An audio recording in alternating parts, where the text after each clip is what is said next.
그 사람에게 은총을 베풀리라 라는 제목으로 함께 은혜를 나누고자 합니다. 어떤 교회의 권사님이 있었어요. 이 권사님이 지내기가 울적해가지고 앵무새를 한 마리 사러 시장에 나갔어요. 그 앵무새를 사려고 하는데 목사님이 생각나는 거예요. 그래가지고 앵무새를 두 마리를 샀네. 그래서 한 마리는 자기가 키우고 한 마리는 목사님 가정에 선물을 했어요. 근데 이 목사님, 이 권사님의 안 좋은 습관이 있는데 그게 뭐냐면 교회 일 할 때는 열심히 잘 나가는데 집에 가면 아이고 죽겠네, 아이고 죽겠네 그러는 거예요. 힘들다고 자꾸. 그러니 앵무새가 뭘 배웠겠어요? 아이고 죽겠네. 그래서 권사님만 집에 들어오면 아이고 죽겠네, 아이고 죽겠네 앵무새가 이러고 있는 거예요. 근데 때마침 목사님네 가정이 온 식구가 전부 다 여행을 해야 될 때가 왔어요. 그러니 앵무새를 데려갈 수도 없고 집에 놔두고 가자니 굶어 죽잖아요. 그래서 어디다 맡깁니까?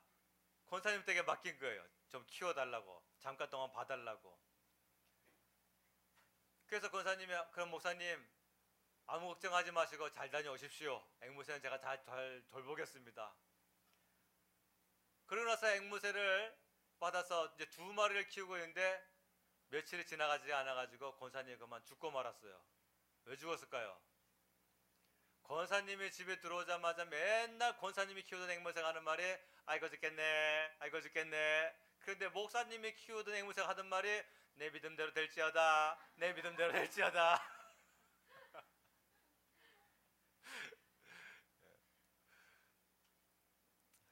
말을 잘하시기 바랍니다.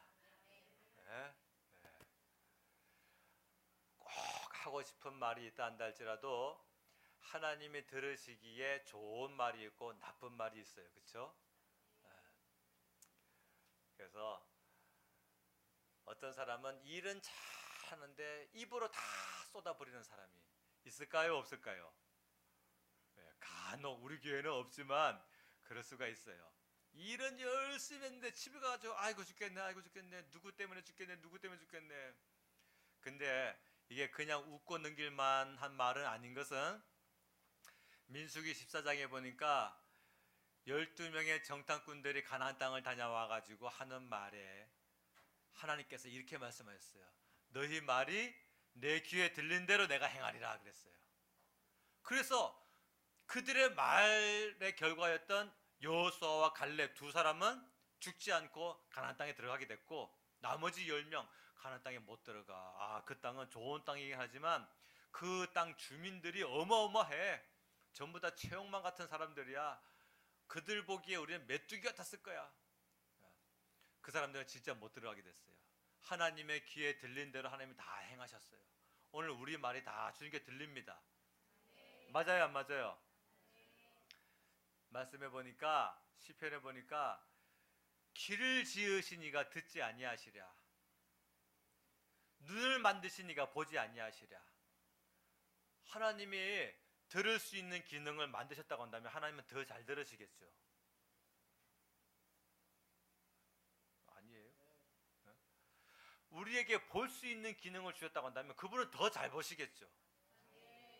우리가 뭔가 창작품을 만들었다고 한다면 내가 그보다 더 뛰어나기 때문에 그런 많은 걸 만드는 거 아니겠습니까? 우리 말이 전부 다 하나님 귀에 다 들리는 거예요. 그러므로 어떤 사람은요 그 입의 말로 복록을 누리느니라. 우리 입의 말이 믿음의 말, 감사의 말, 축복의 말이 될 때에 하나님께서 기뻐하시고 그대로 역사하시고, 우리의 입의 말이 원망과 불안과 초조의 말이 있을 때에 하나님은 근심하시고 악한 마귀가 좋아한단 말이에요. 이제부터 하나님이 들으시기에 좋은 말, 기뻐하시는 말 하시기를 주님으로 축원합니다. 아멘. 다윗은 하나님이 기뻐하시는 나라를 세우기를 간절히 원했어요.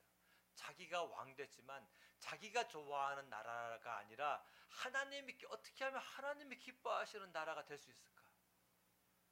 우리 이 교회가 우리가 생활하기에 좋은 교회가 아니라 하나님이 기뻐하시는 교회가 되도록 만들어 봅시다. 우리가 몸담고 있는 이 가정, 내 가정, 내가 생활하기에 행복하고 좋은 가정이 아니라 하나님이 정말로 주인 되시고 하나님이 기뻐하시는 가정 되게 만드시기를 주님으로 축원합니다. 다윗의 영성은 바로요, 자기가 최고의 왕이 됐어요. 근데도 자기가 원하는 나라가 아니라 하나님이 원하시는 나라가 되기를 원했던 것이 다윗이에요. 그렇기 때문에 하나님께서 다윗을 오랫도록 쓰실 수가 있었던 거예요. 사도행전 13장 22절 말씀을 보니까 하나님께서 이렇게 표현했어요. 내가 이새의 아들 다윗을 만나니 내 마음에 합한 사람이라. 내 마음에 합한 사람이라. 사람 셋이 모이면 둘이 마음 맞고 하나 마음 안 맞고, 사람 넷이 모이면 둘씩 갈라지고, 사람 10명 모이면 10명 마음 전부 다 다른데, 우리끼리도 서로 마음이 다르잖아요. 목회자와 성도의 마음이 다를 수가 있고, 또 지사님과 지사님과의 마음이 다를 수가 있고, 어떻게 하면 하나님이 사람을 볼 때에 마음에 합했다라고 표현할 수 있을까? 바로 거기에는요, 다윗이 모든 일을 다 잘했다는 것이 아닙니다. 목양에 대한 마음이 있다는 거예요. 목양에 대한 마음. 실제로 다윗은 자기 아버지의 양을 지킬 때에 양 새끼의 생명을 자기 생명보다 더 귀하게 여겨주고 쫓아가서 싸우고 무찌르고 사자와 곰과 싸워가면서 그 양 새끼를 찾아내지 않습니까?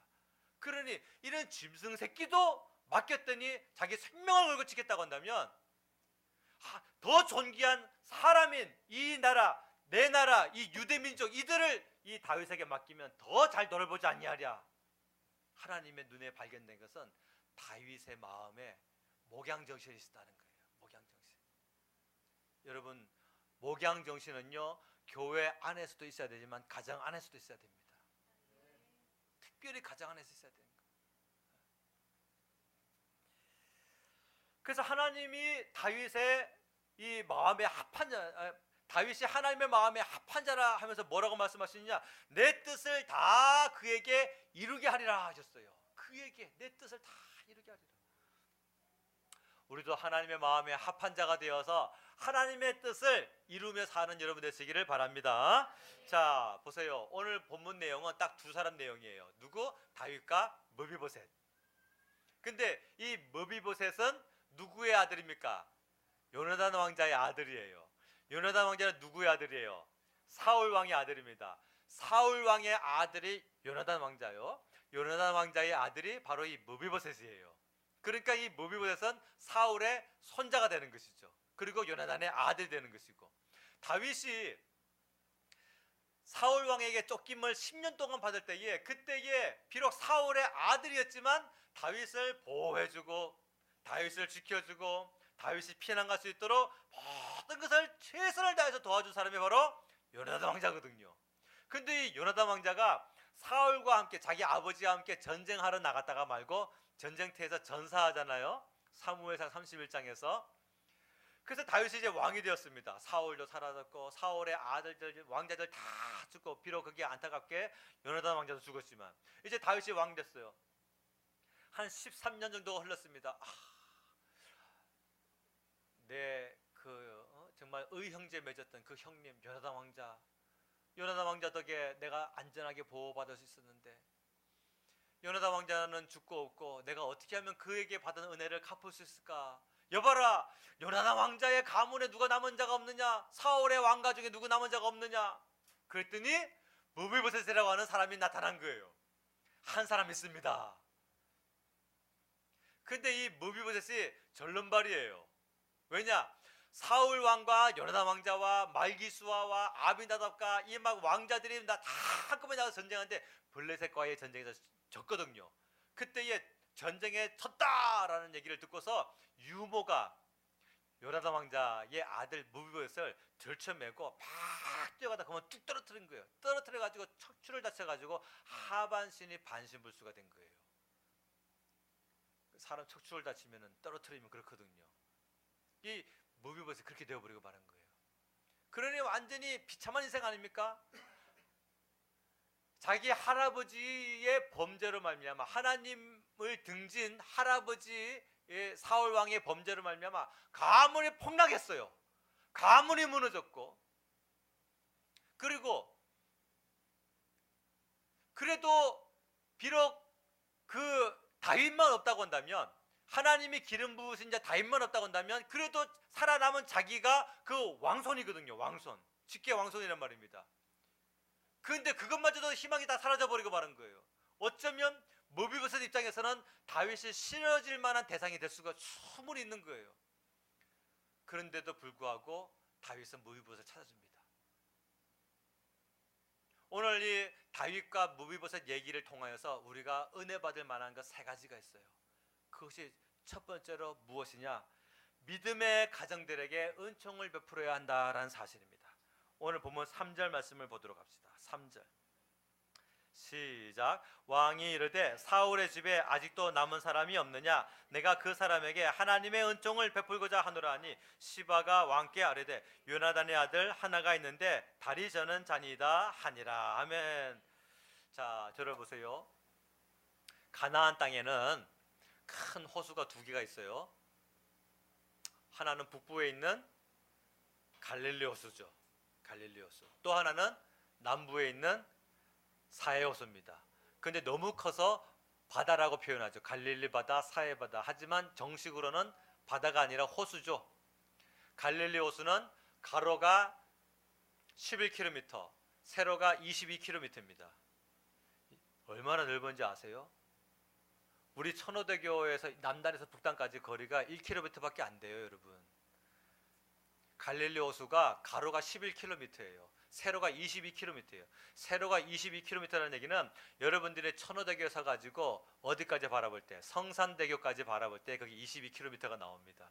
그게 갈릴리 호수의 직경이에요. 그렇게 넓어요. 사해 호수는 더 큽니다. 더 넓어요. 4배가 되는 것이 사해 호수입니다. 그런데 서로 다른 특징이 하나가 있어요. 그게 뭐냐? 북부에 있는 갈릴리 호수는 더 위에 있는 레바논 쪽에 있는 헬몬산이라고 하는 만년설이 있습니다. 하도 높아가지고 항상 눈이 있는데 이 만년설의 눈이 녹아가지고 흘러내려오면 이게 어디로 들어갑니까? 갈릴리 호수로 들어가는 거예요. 깨끗한 물이 들어오잖아요. 그게 성도의 마음속에 들어오는 은혜란 말이에요. 그 갈릴리 호수에 깨끗한 물이 들어오는데 그 갈릴리 호수에는 위에서 물이 들어오지만 다시 아래로 흘러내려갑니다. 이 강을 무슨 강이랍니까? 요단강이라고 하는 거예요.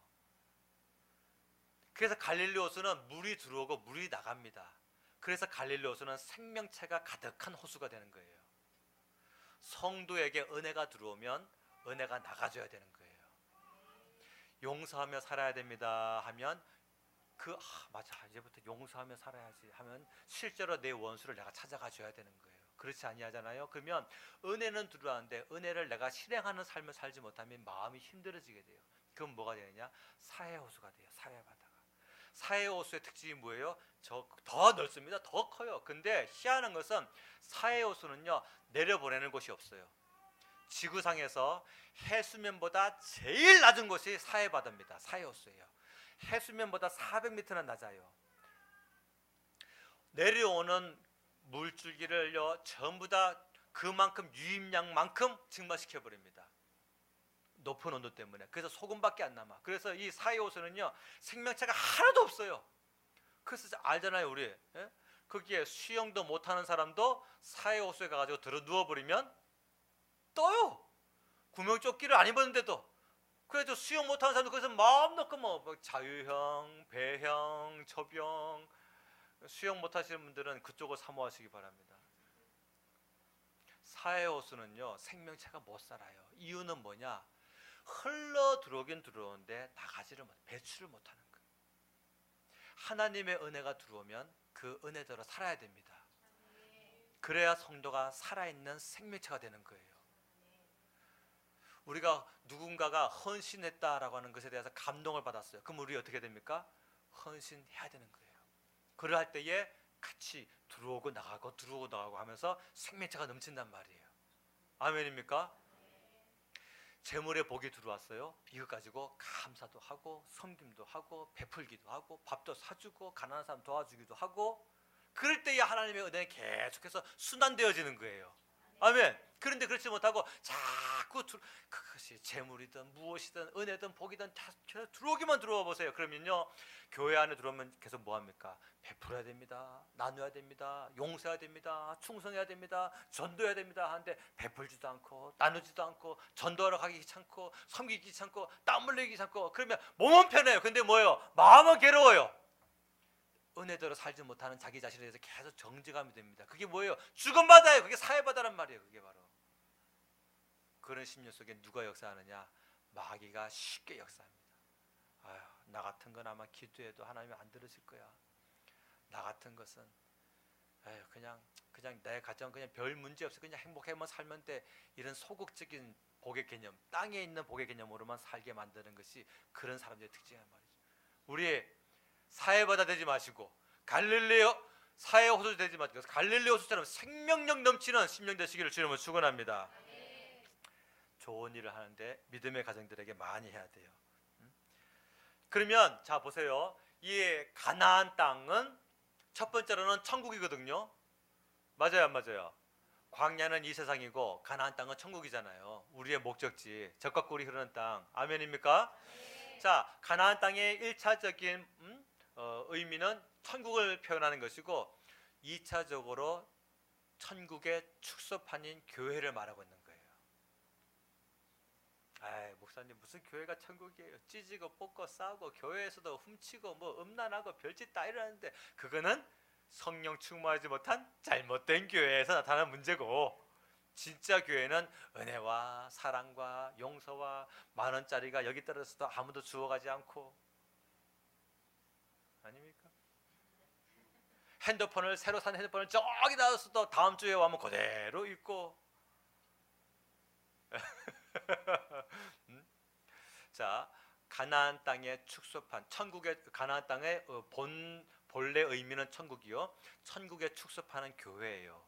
가나안 땅에 호수가 두 개가 있는데 갈릴리 호수와 사해 호수가 있다라고 하는 것은 천국의 축소판인 교회 안에 두 부류의 성도가 있다는 겁니다. 갈릴리 호수 같은 성도가 있고 사해 호수 같은 성도가 있단 말이에요. 은혜 받은 대로 같이 몸으로 헌신하고 부딪히고, 때로는 마음은 좀 힘들지만 그래도 받은 은혜대로 몸으로 막 헌신하려고 그때의 생명력이 막 유통되어지는 그런 성도가 있는가 하면, 은혜는 계속 들어오는데 은혜대로 살지 못할 때 자기 스스로 정죄하고 괴로워지는 그런 사람이 있어요. 우리는 그러지 맙시다. 아멘. 네.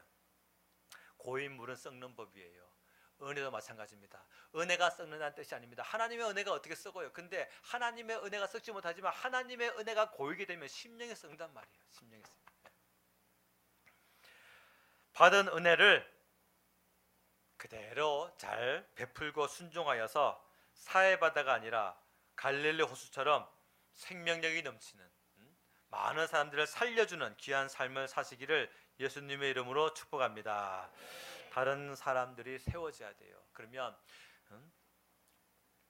누구에게 잘해야 되느냐? 목회자 가정에 잘해야 돼요. 여러분 잘하고 계시죠? 어째 소리가 있습니까? 예의상 잘하시는 것이 아니라 참 잘해야 돼요. 히브리서 13장 17절 말씀에 너희를 인도하는 자들에게 순종하고 복종하라. 그들은 너희 영혼을 위하여 경성하기를 자신들이 청산할 자인 것 같이 하느니라. 목회자에게, 한국에 있는 목회자 모든 분들에게 하나님께서 목양의 마음을 부어주셨어요. 그래가지고 보수 바라지 않고 별로 얻는 것이 없는데도 불구하고 이 가정 세워줘야 되는데, 저 집사님 세워줘야 되는데, 저 성도님 붙들어줘야 되는데, 이 마음으로 살아가도록 만들어주셨어요. 근데 목회자도 사람이거든요. 자, 여러분이 하나님이에요. 근데 여러분들이 주의 종을 세웠는데, 목사라는 직분을 세웠는데 이걸 천사로 세우지 않고 사람으로 세웠네. 그러면 그 옆에 있는 성도가 목사님 그냥 목사님은 기도하시고 감동받은 대로 그냥 다 진행하십시오. 나머지 뒤처리는 우리가 다 하겠습니다 할 때에 그 목사, 사람으로 세운 그 목사님들, 와, 하나님의 내가 이 일을 진행하는 데 있어서 모든 일을 다 뒷받침을 다 해주시는구나, 감사합니다 하나님, 내가 더욱더 목양 사업에 힘쓰겠습니다, 이렇게 해가지고 막 일이 돌아갈 때에 하나님인 여러분들이 목사도 복을 주고 성도도 복 주지 않겠어요? 그런데 여러분이 하나님인데 그 세워준 종 바로 옆에 성도가 앞에서는 네네 하는데 뒤에 가가지고는 맨날 욕하고 손가락질하고 목사 흉이나 보고 목사 잘못된 걸 바라보고 그 얘기 가운데 악한 마귀의 역사 안에 얘기가 돌고 돌아가지고 나중에 목사님 귀에 들어갔네. 목사님이 실망해가지고 그 성도님에게 실망하다 보니까는 목회에 대한 어떤 그런 마음도 점점 다운되어지고, 그러면 결국은 뭡니까? 하나님의 여러분들이 이 지금 돌아가는 문제를 한번 바라보세요. 복 주겠어요? 복 안 주겠어요? 제 질문은 대개가 2번이더라. 복 안 준단 말이에요. 목회자 가정에 잘 하라는 얘기는 목회자를 위한 제도가 아니라 성도를 위한 제도다, 그 얘기예요. 권사님이 키우는 앵무새가 되지 마시고 목사님이 키우는 앵무새가 돼가지고 영적인 말, 좋은 말, 축복의 말 하시기 바랍니다. 두 번째로 믿음의 가정에 잘 해야 되는데 성도의 가정에 잘 해야 됩니다. 갈라디아서 6장 10절 말씀에 우리가 기회에 있는 대로 모든 이에게 착한 일을 하되 더욱 믿음의 가정들에게 할지니라 그랬어요. 왜 그렇게 해야 됩니까? 우리는 왜 믿음의 가정들에게 잘 해야 됩니까? 주님만 바라보고 주님께 충성하던 그들에게 우리가 서로 그렇게 잘 해줌으로써 기도하던 그들이 아이고 하나님의 응답이 내게 임했습니다 라고 감사하면서 하나님께 영광 돌린다는 말씀이에요.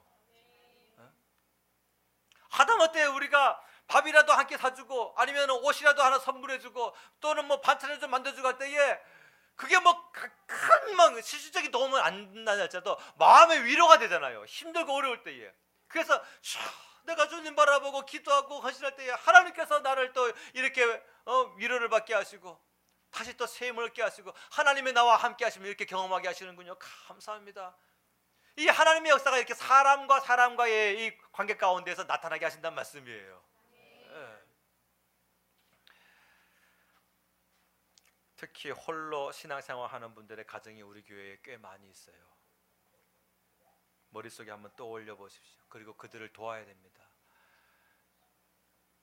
여러분들의 가정은 다 믿고 있다고 한다면 감사는 넘칠지 모르겠지만 홀로 신앙생활 할 수밖에 없는 분들의 마음은 힘들 수도 있어요. 거기에 우리의 눈이 가야 돼요. 우리가 정말로 예수 그리스도 안에서 한 형제 한 자매라고 한다면 내 가정에 대한 제목만 기도할 것이 아니라 홀로 신앙생활을 할 수밖에 없는 영혼들을, 그 아픔을 우리가 이해하고 가족 전도를 위해서 힘을 써야 됩니다. 다시 한번 강조합니다. 가족 전도가 완성되지 않냐면요, 교회 안에서 아무리 좋은 일을 많이 경험해도 마음이 외로워요, 힘들어요, 괴롭습니다. 또 이 김 목사가 자주 설교 가운데에 믿음의 가정이 되어야 됩니다 매달 이 설교하잖아요. 그러면 신앙생활 다 하고 있는 여러분들의 가정은 아멘 하면서 감사가 넘치겠지만 그 가정은요 괴롭단 말이에요. 힘들단 말이에요. 그래서 이 부분 놓고서 우리 남전도회와 여전도회가 구체적인 계획을 세우고 한 사람의 한 가정을 위해서 어떻게 하면 이 일을 가족 전도가 될 수 있을까? 우리 교회 전도가 화요일 전도, 목요일 전도, 주일 전도 일어나고 있습니다. 이것은 불특정 다수를 위한 전도예요. 이게 효과가 없다는 것이 아닙니다. 분명히 그 가운데는 하나님의 세우실 만한 사람들이 분명히 있어요. 할렐루야. 네. 하지만 또한 우리는요 불특정 다수가 아니라 특정 소수, 특히 하나 되지 못한 가정, 믿음의 가정 되지 못한 이 부분에 대해서 우리가 함께 구체적인 계획을 세우고 목표를 세우고 접근해 가서 그 가정이 전체가 다 하나님 안에서 믿음으로 완성되어질 수 있도록 도와줘야 됩니다. 그게 바로 하나님의 나라가 세워지는 길이고 그게 하나님이 정말 기뻐하시는 귀한 제일 좋은 사역이에요. 믿으시기 바랍니다. 다윗은 무비보셋을 도왔어요. 자, 그러면 질문. 무비보셋이 단순히 정말 요나단, 자기 아버지가 잘난 요나단의 덕분만으로 다윗에게 복을 받았을까? 만약에 무비보셋이 자기 할아버지 사울처럼 하나님을 거역하고 범죄하는 삶을 살았음에도 불구하고 하나님께서 다윗을 통하여서 무비보셋의 복을 누리게 허락하셨을까? 아니란 말이죠. 아하, 이 속에는 무비보셋도 하나님을 향한 경건함과 신실함이 그 생활 가운데에 뒷받침되게 될 수 있었다라는 거예요. 그렇기 때문에 하나님께서 다윗을 통하여서 다윗을 감동시켜 주셔서 그 고통 가운데에 억눌려 살 수밖에 없었던 무비보셋을 하나님께서 다윗을 통하여 세워주신 거예요. 사랑하는 여러분, 여러분들이 주변의 인물들에게 다윗이 되어줘야 되는 거예요.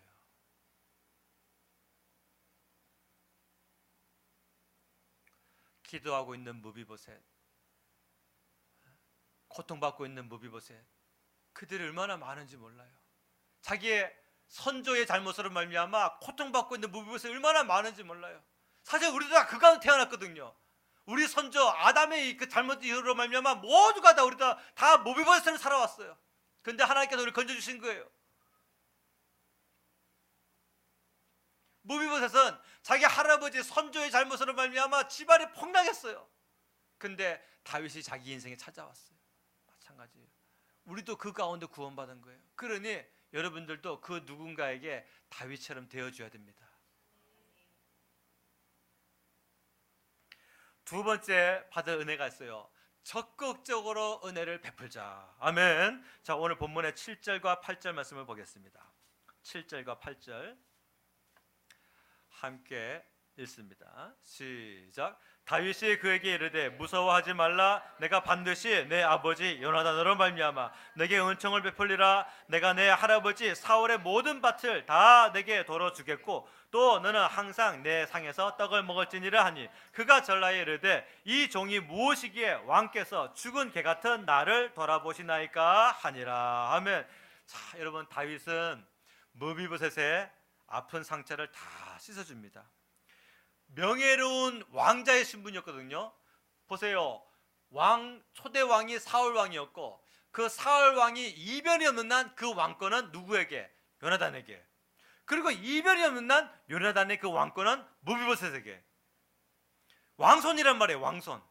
그런데 하루아침에 하나님을 향한 범죄, 불순종으로 말미암아 그리고 하나님의 기름 부은 자 다윗을 세워주기 위한 목적으로 말미암아 자기 집안은 완전히 폭락했어요. 무너져 버렸어요. 원망할 만한데 다리도 접니다. 그 인생 전체를 저주할 만한데 그리고 다윗을 미워할 만한데 무비보셋이 하나님께 복을 받을 수 있다라고 하는 것은 그가 그 속에서도 하나님 앞에 입술의 문을 지키고 순전하고 거룩하고 온전한 삶을 살았기 때문이었다는 사실이에요.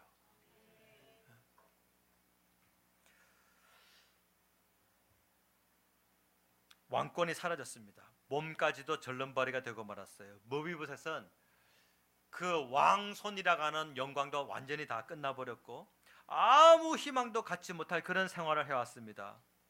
그런데 어느 날 다윗이 자기 인생에 찾아옵니다. 그리고 자기가 받았던 정신적인 상처, 자기가 받았던 육체적인 고통 한꺼번에 다 위로해 주시고 또 축복해 주고 씻어줬어요.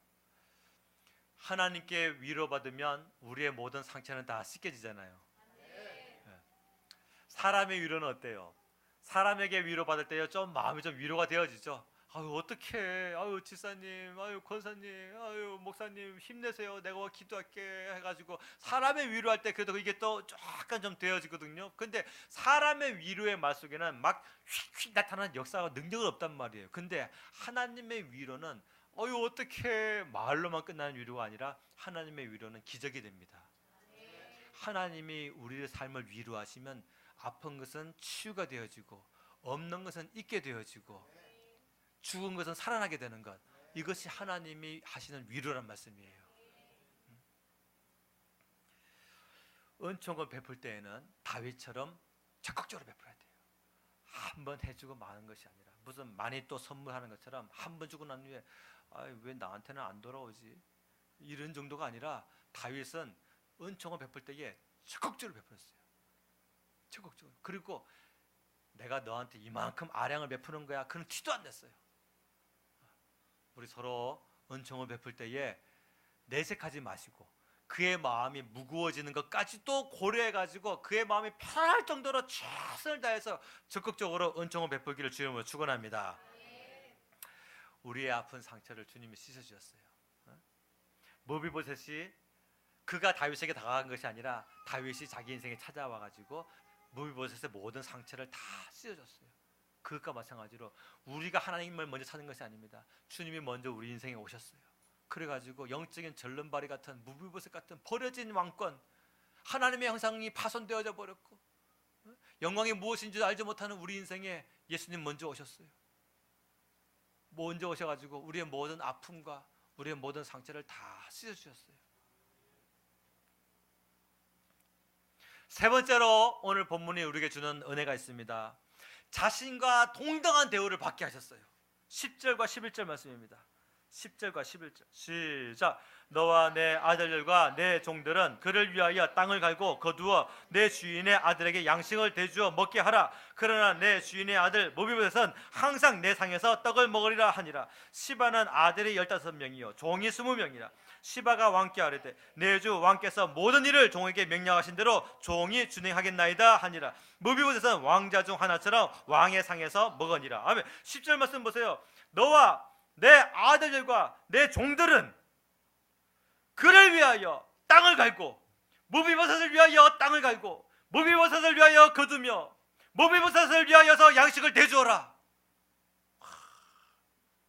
그동안에 시바에게 인정받지 못하고 종이었음에도 불구하고 인정받지 못하고 자기가 더 높은 자였지만 인정받지 못하고 버려진 삶을 살았는데 이제 다윗이 나타나가지고서 너와 너의 아들들과 너의 종들은 전부 다 이 머비보셋을 다 대접해. 이게 다윗이 머비보셋을 회복시켜준 복이란 말이에요. 그리고 가장 축복의 말을 해줍니다. 그게 뭡니까? 10절 중간에 보니까 그러나 내 주인의 아들 머비보셋은 항상 내 상에서 떡을 먹으리라. 11절 중간에 뭐랍니까? 머비보셋은 왕자 중 하나처럼 왕의 상에서 먹으니라. 할렐루야. 다윗은 빼앗겼던 머비보셋의 왕권을 다 회복시켜줬어요. 복권시켜줬단 말이에요. 복권. 긁는 복권이 아니라 권세를 다시 복귀시켜주셨단 말이에요. 머비보셋은요 다윗 덕분에 다시 왕자의 권세에 그 합당한 대우를 받습니다. 왕의 식탁에 함께 앉습니다. 이건 뭡니까? 왕의 아들 대우를 받게 해준다 그 얘기예요. 왕의 아들. 머비보셋에게는 너무나 큰 영광이에요. 다윗과 머비보셋이 한 상에서 먹고 마시는 거예요. 머비보셋이 다윗을 만나기 전에 이거 상상이나 했겠어요? 그러나 이제 보세요. 절름발이었고 왕 손에서도 완전히 버려졌던 머비보셋이 대왕이요 대군인 다윗과 함께 한 상에서 먹고 마시는 겁니다. 마찬가지예요. 다윗이 머비보셋을 친아들 대우해 준 것처럼 예수님 덕분에 우리가 하나님의 친아들 대우를 받게 된 거예요. 요한복음 20장 17절 말씀에 보면 예수님이 부활하셨을 때에 마리아에게 이런 말씀을 하십니다. 막달라 마리아에게 나를 붙들지 말라. 내가 아직 아버지께로 올라가지 아니하였노라. 너는 내 형제들에게 가서. 아니 원래는 내 제자들에게 가서라고 해야 되거든요. 근데 내 제자들에게 가서라고 말하지 아니하시고 내 형제들에게 가서. 예수님이 베드로, 야고보, 요한, 안드레, 빌립, 도마, 마태 이와 같은 제자들을 향해서 하신 말씀이 내 형제들이다. 내 형제들에게 가서 이르되 내가 내 아버지 곧 너희 아버지. 이해하세요? 무슨 말씀인지? 그냥 내 아버지로 맞춰야 돼요. 왜? 예수님이 독생자이시니까. 근데 예수님이 그렇게 말씀하지 아니었어요. 내가 내 아버지 곧 너희 아버지, 내 하나님 곧 너희 하나님께로 올라간다 하라. 막달라 마리아에게 빨리 가서 이렇게 말 전해. 베드로 가서 말 전해. 요한이 가서 말 전해. 내 형제들에게 가서 말 전해. 내 아버지 곧 너희 아버지, 내 하나님 곧 너희 하나님께로 올라간다 하라. 야, 이 말씀을 또 다른 구절에서 뒷받침해주고 있습니다. 어디였어요? 로마서 8장 29절 말씀에서 그 말씀이 뒷받침되고 있어요. 하나님이 미리 아신 자들로 또한 그 아들의 형상을 본받게 하셨으니 이는 그로 많은 형제 중에서 뭐가 되게? 맏아들이 되게 하려 하심이라. 원래는 독생자인데 이제는 예수님이 맏아들이 되신 거예요. 그리고 우리 모두가 다 뭡니까? 하나님의 아들, 딸들이 된 거란 말이에요. 요한복음 3장 20절 말씀 보면 예수님께서 볼지어다 내가 문 밖에 서서 뭐하노니? 두드리노니 누구든지 내 음성을 듣고 문을 열면 내가 그에게로 들어가 그로 더불어 먹고 그는 나로 더불어 먹으리라. 하나님의 아들 대우를 받게 해주겠다는 거예요. 모비보셋 같은 우리가 예수님으로 말미암아 하나님의 아들 대우를 받게 된 것입니다. 예수님은 우리를 예수님과 동등한 영광으로 초대해 주셨어요. 하나님을 아버지라 부를 수 있는 분은 오직 독생자 예수님 뿐인데 예수님 덕분에 우리도 전능하신 그 하나님을 아버지라 부르게 된 것입니다. 예수님은 만왕의 왕이신데 우리가 예수님 덕분에 왕권을 받게 된다고 성경은 약속하고 있어요. 베드로전서 2장 9절 너희는 택하신 족속이요 왕같은 제사장이요. 요한계시록 20장 4절 그리스도와 더불어 천년 동안 왕노릇하니. 요한계시록 21장 24절 만국이 그 빛 가운데로 다니고 땅의 왕들이 자기 영광을 가지고 그리로 들어가리라. 그 땅의 왕들은 지금의 대한민국, 미국, 일본 이걸 말하는 것이 아니라 예수님이 통치하시는 그 천년왕국의 그 왕권을 가지고 살던 성도들을 말하고 있는 거예요. 그들의 영광을 가지고 새 예루살렘상에 들어가게 된다. 면류관은 왕들이 머리에 쓰는 건데 우리에게 그 면류관을 씌워주시겠다고 약속하셨어요. 한마디로 하나님은 예수님 덕분에 예수님과 우리를 동등하게 영광으로 대우해 주시겠다 약속하셨어요. 물론 모든 피조물들에게 영광 받으시는 분은 예수님이시지만 그 영광의 그 보좌가 아니라 예수님이 누리시는 그 하나님을 아버지라 모시며 또 예수님이 그 왕권을 가지고 통치하시는 그 왕의 권세만큼 예수님을 신실하게 따르고 부활의 영광으로 나아간 성도들에게도 그와 같은 영광을 주시겠다고 성경이 약속을 했단 말씀입니다.